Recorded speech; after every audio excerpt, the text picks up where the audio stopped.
నమస్తే అండి. Yanam Godavari A to జెడ్‌కు welcome అండి. పార్ట్ 1 నుంచి పార్ట్ 10 వరకు కూడా ఆయిల్ తక్కువ వేసుకుని కర్రీస్ ఎలా వండుకోవాలో చూపిస్తానండి. ఎందుకు అంటే ఆరోగ్యంగా ఉండడం కోసం. తర్వాత ఆయిల్ తక్కువగా వండుకోమని చెప్తున్న ప్రతి ఒక్కరి కోసం ఈ కర్రీస్ అయితే ముందుగా బెండకాయ టొమాటో పులుసు చూసేయండి. తక్కువ నూనెతో కూర ఎలా వండుకోవాలో చూద్దామండి. ఇప్పుడు ముందుగా బెండకాయలు వేసుకోవాలి. ఈ కూరకి లాస్ట్లో కొద్దిగా ఆయిల్ వేసుకుని పోపు వేసుకుంటే సరిపోతుంది.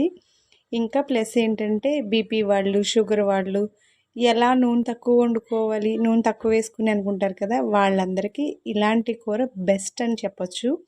అయితే ప్రాసెస్ చూడండి. ఫస్ట్ బెండకాయలు వేసుకోవాలి. ఇంకా కట్ చేసి పెట్టుకున్న టొమాటో ముక్కలు, 4 పచ్చిమిరపకాయలు, ఇంకా సన్నగా కట్ చేసి పెట్టుకున్న ఒక ఉల్లిపాయ, రుచికి సరిపడా ఉప్పు, తగినంత కారం. ఇవి ఉడకడానికి ఒక గ్లాసు నీళ్ళు వేసుకుంటే సరిపోతుందండి.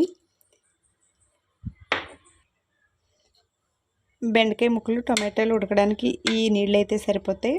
అయితే ఒక విజిల్ వేయించుకుంటే సరిపోతుంది. ఆ తర్వాత చూపిస్తాను. ఈ కూరలోకి పులుపు కావాలి కదండి. కొంచెం అంత చింతపండుని ముందుగానే నానబెట్టుకుని పక్కన పెట్టుకుంటాం. తర్వాత కూర ఒక విజిల్ అయిన తర్వాత చింతపండు వేసుకోవడం చూపిస్తాను.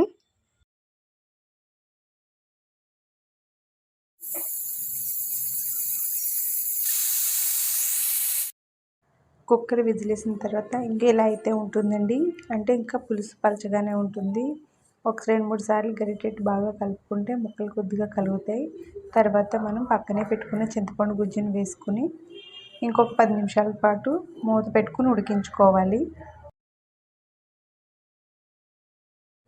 కూర అయితే దగ్గర పడిపోయిందండి. పులుసు కూడా ఎగిరిపోయింది కదా. ఇలా దించేసుకోవచ్చు. ఇంకా కావాలి అనుకుంటే కొంచెం పులుసు ఎగిరే వరకు కూడా ఎగిరిపెట్టుకోవచ్చండి. ఇప్పుడైతే దించేసుకుని పోపు వేసేసుకుందాం.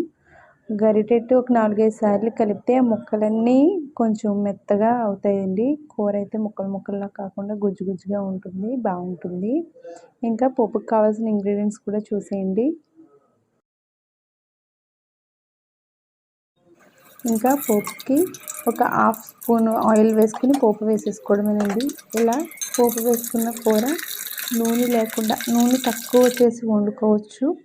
అలాగే మనకి కాయగూరలు ఉడకేసుకుని తిన్నామన్న ఫీలింగ్ లేకుండా పోపు వేసుకుని తింటే చాలా బాగుంటుంది టేస్ట్. అలాగే నూనె తగ్గించుకోండి, నూనె తక్కువ వాడండి అనే వాళ్ళందరికీ కూర కరెక్ట్గా సెట్ అవుతుంది. వారంలో ఒక 2-3 సార్లు ఇటువంటి కూరలు వండుకుంటే నూనె చాలా తగ్గించిన వాళ్ళు అవుతాం. బీపీ, షుగర్, బాడీ పెయిన్స్ ఉన్నవాళ్ళు, ఇంకా రకరకాల ప్రాబ్లమ్స్ ఉన్న వాళ్ళని ఆయిల్ తగ్గించి వంట చేయండి అంటారు కదండి, వాళ్ళందరికీ ఇటువంటి కూరలు పర్ఫెక్ట్గా ఉంటాయి. ఇలాంటి మరిన్ని రెసిపీస్ వండడానికి నా ఛానల్ని సబ్స్క్రైబ్ చేసుకుని సపోర్ట్ చేస్తారని మనస్ఫూర్తిగా కోరుకుంటున్నాను. పార్ట్ 1 నుంచి 10 వరకు కూడా ఆయిల్ తక్కువ కర్రీసే వండుతాను, చూసేయండి.